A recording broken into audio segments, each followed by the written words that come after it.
Hello everyone and welcome back. So बेटा class 12th English का paper हमारा 12 मार्च को लगने वाला है। और ऐसे में आंसर्स को सही तरीके से लिखना, सही शब्दों का चयन करना, ये अपने में एक नई कला है। अब यहाँ पे जो है, जब कभी भी आंसर राइटिंग की बात आती है तो 10 में से 6 या 7 बच्चा ये होता है कि सर मैं एग्जामिनेशन हॉल में जब बैठता हूँ ना, मुझे स्टोरी तो पता होती है, पर उस स्टोरी को, वो जो थॉट मेरे माइंड में चल रहा है, उसको आंसर शीट पे लिखूं कैसे, ये समझ में ही नहीं आता। तो देखो, इस बात पे मैं बहुत क्लियरली आप लोगों को एक चीज समझाना चाहूंगा। ये प्रॉब्लम ऐसी नहीं है कि कोई एक वीडियो आपने देखी और अगले दिन से आपके अंदर कोई अलग शक्तियां आ जाएंगी और आप अपने आंसर्स को बहुत प्रेजेंटेबल बनाने शुरू कर दोगे। नहीं, ऐसा नहीं होता। आपको थोड़ा सा समय जो है चीजों को देना होता है। और मैं इसके अंदर कहीं ना कहीं थोड़ा सा ये भी कहूंगा कि बचपन से लेके आज तक आप लोगों को कभी बैठकर किसी ने ये सिखाया ही नहीं कि आंसर्स को कैसे स्टार्ट किया जाता है, आंसर्स को कैसे फ्रेम किया जाता है, आंसर्स की एंडिंग कैसे होती है, कैसे अच्छे से अच्छे कोट लिखे जाते हैं, कैसे आंसर्स के अंदर अच्छे से अच्छे कीवर्ड्स लिखे जाते हैं, बैठ के कभी किसी ने बताया ही नहीं होता। इसलिए ये जो प्रॉब्लम है अक्सर होती है।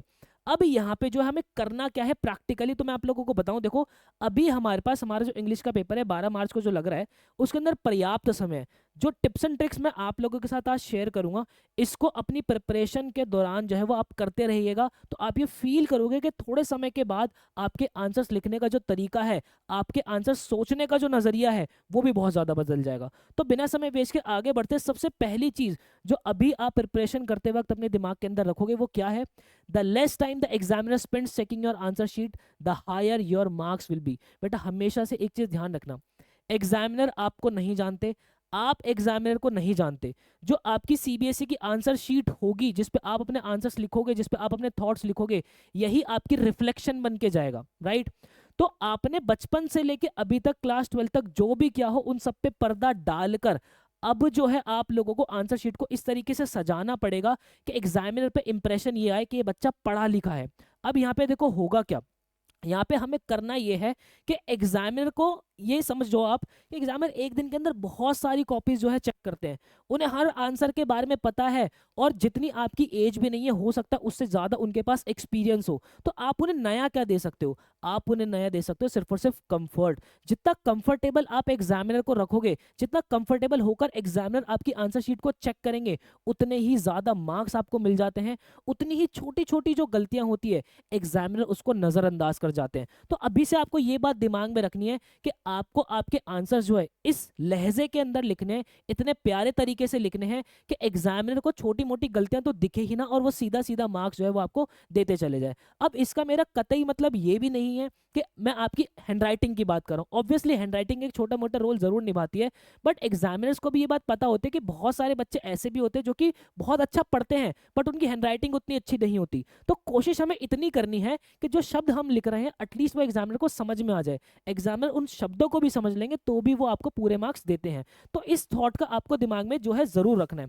अब यहाँ पे हमें करना क्या है? सबसे पहला स्टेप हमारा ये होने वाला है कि हमें हमारी जो एनसीईआरटी है उसको बहुत ही ज्यादा थॉरली पढ़ना है। मैं क्यों कह रहा हूँ? क्योंकि एनसीईआरटी के अंदर हर चैप्टर के एक रिलेवेंट जो है वो कीवर्ड्स होते हैं।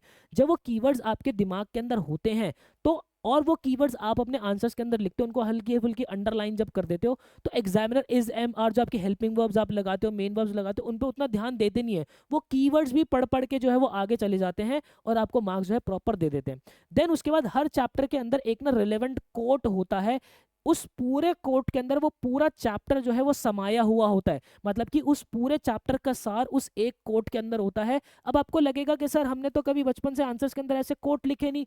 मैं आपको लिखवाऊंगा, मैं आपको बताऊंगा कि कैसे आप लोगों को चीजों को अप्रोच करना है।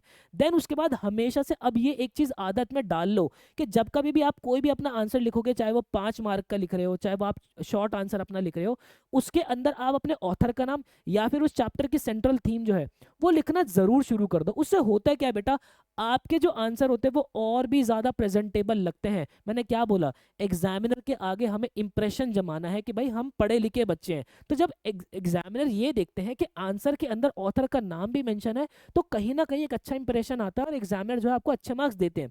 देन उसके बाद हमेशा से आप कोशिश करना कि जब भी आप सैम्पल पेपर्स वगैरह सॉल्व करोगे, इंग्लिश का पेपर अब आप जो है एक सीक्वेंस के अंदर ही अटेम्प्ट कीजिएगा।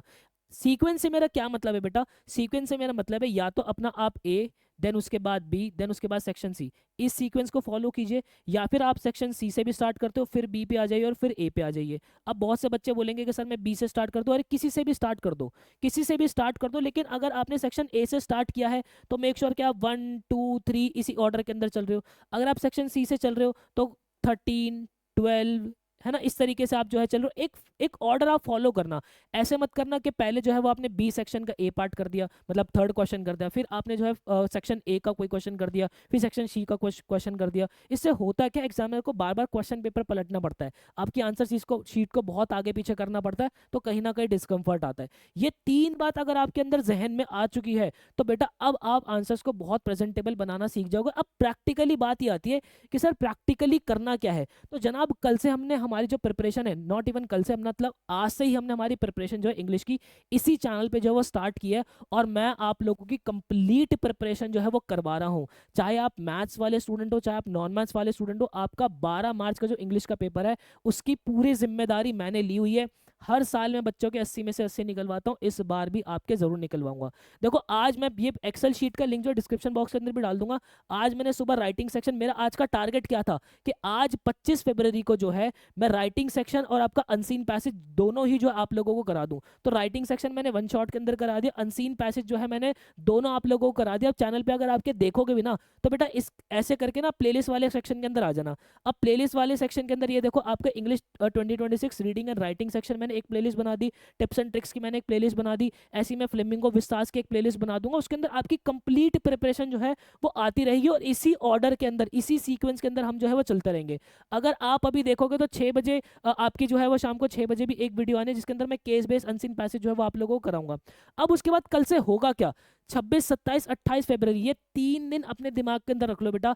3 दिन के अंदर हम दोनों बुकें, हमारी फ्लेमिंगो और विस्तास, वन शॉट के अंदर कवर करने वाले हैं। मतलब कि पोअम एक शॉट के अंदर कवर करेंगे। वीडियोस की लेंथ कंपैरेटिवली ज्यादा होगी क्योंकि सारे ही चैप्टर में कराऊंगा और ये सारे चैप्टर की एनसीईआरटी की हर एक लाइन को बहुत ही थॉरोली में कराऊंगा। ये तीनों वीडियोस जो आपकी बेटा 9 बजे आनी शुरू हो जाएगी। 26 फरवरी को आपके हम पोम्स करेंगे, 27 फरवरी को फ्लेमिंगो के वन शॉट के सारे चैप्टर्स कर लेंगे, 28 तारीख को पूरी विस्तार कंप्लीट कर लेंगे। देन उसके बाद ठीक 12 बजे उन्हीं के आपके क्वेश्चंस भी आएंगे। यहाँ पे जो अगर मैंने लिखा है पोम के वन शॉट क्वेश्चंस, तो हमारे फ्लेमिंगो के जितने भी पोम्स है उसके सारे ही क्वेश्चंस, अब उस क्वेश्चंस के अंदर आपके extract based questions, competency based questions, previous year questions, हर टाइप का क्वेश्चन मैं कवर करा दूंगा। ये वीडियो देखने के बाद आपकी क्लास 12th इंग्लिश को लेकर कोई भी एक्स्ट्रा क्वेश्चन आप लोगों को करने की जरूरत नहीं पड़ेगी। और इसी वीडियोस के अंदर मैंने आंसर को कैसे प्रेजेंटेबल बनाया जाता है, आंसर को किस तरीके से पिरोया जाता है, कैसे कोट लिखे जाते हैं, वो सारी बात मैं इन वीडियोस के अंदर जो है वो करने वाला हूँ। तो जो आंसर्स को प्रेजेंट करने की दिक्कत है ना बेटा, ये 3 वन शॉट की वीडियोस देख लेना। जितने क्वेश्चंस मैं आपको करा रहा हूं उसको अपने हाथ से लिख के चले जाना।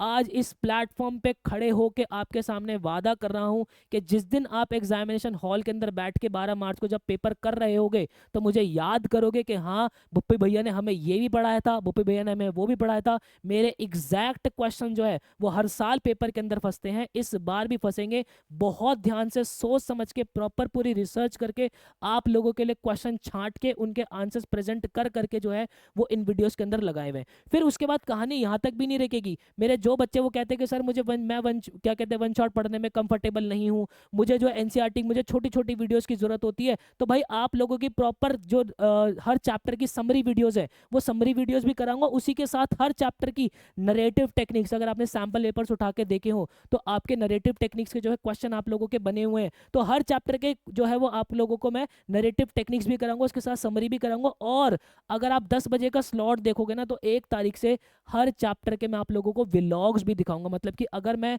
द लास्ट लेसन की बात करूं तो मैं फ्रांस के अंदर जाके जो मैंने प्रॉपर आप लोगों की व्लॉगिंग की हुई है, एआई जनरेटेड प्रॉपर वीडियोस होंगे, आपको बहुत मजा आएगा।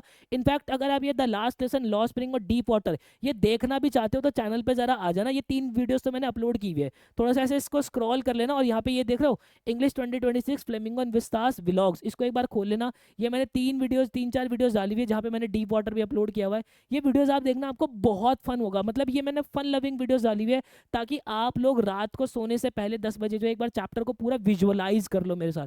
तो इस तरीके से चलते चलते बेटा मैं प्रॉपर आप लोगों का 7 तारीख तक जो है वो पूरा सिलेबस जो है वो वाइंड अप कर दूंगा, और उसी के बाद मैं आप लोगों को प्रॉपर रिवीजन जो है, सैम्पल पेपर्स वगैरह हर एक चीज़ जो है मैं आप लोगों को करा के भेजूंगा और आपको मज़ा आ जाएगा। आई होप आप लोगों को क्लैरिटी मिली होगी। ऐसे ही best authentic to the point genuine videos मैं हमेशा आप लोगों के लिए बनाता रहूंगा। मिलता है किसी नेक्स्ट वीडियो के अंदर, मुझे दीजिएगा इजाजत। Till then bye bye and take care.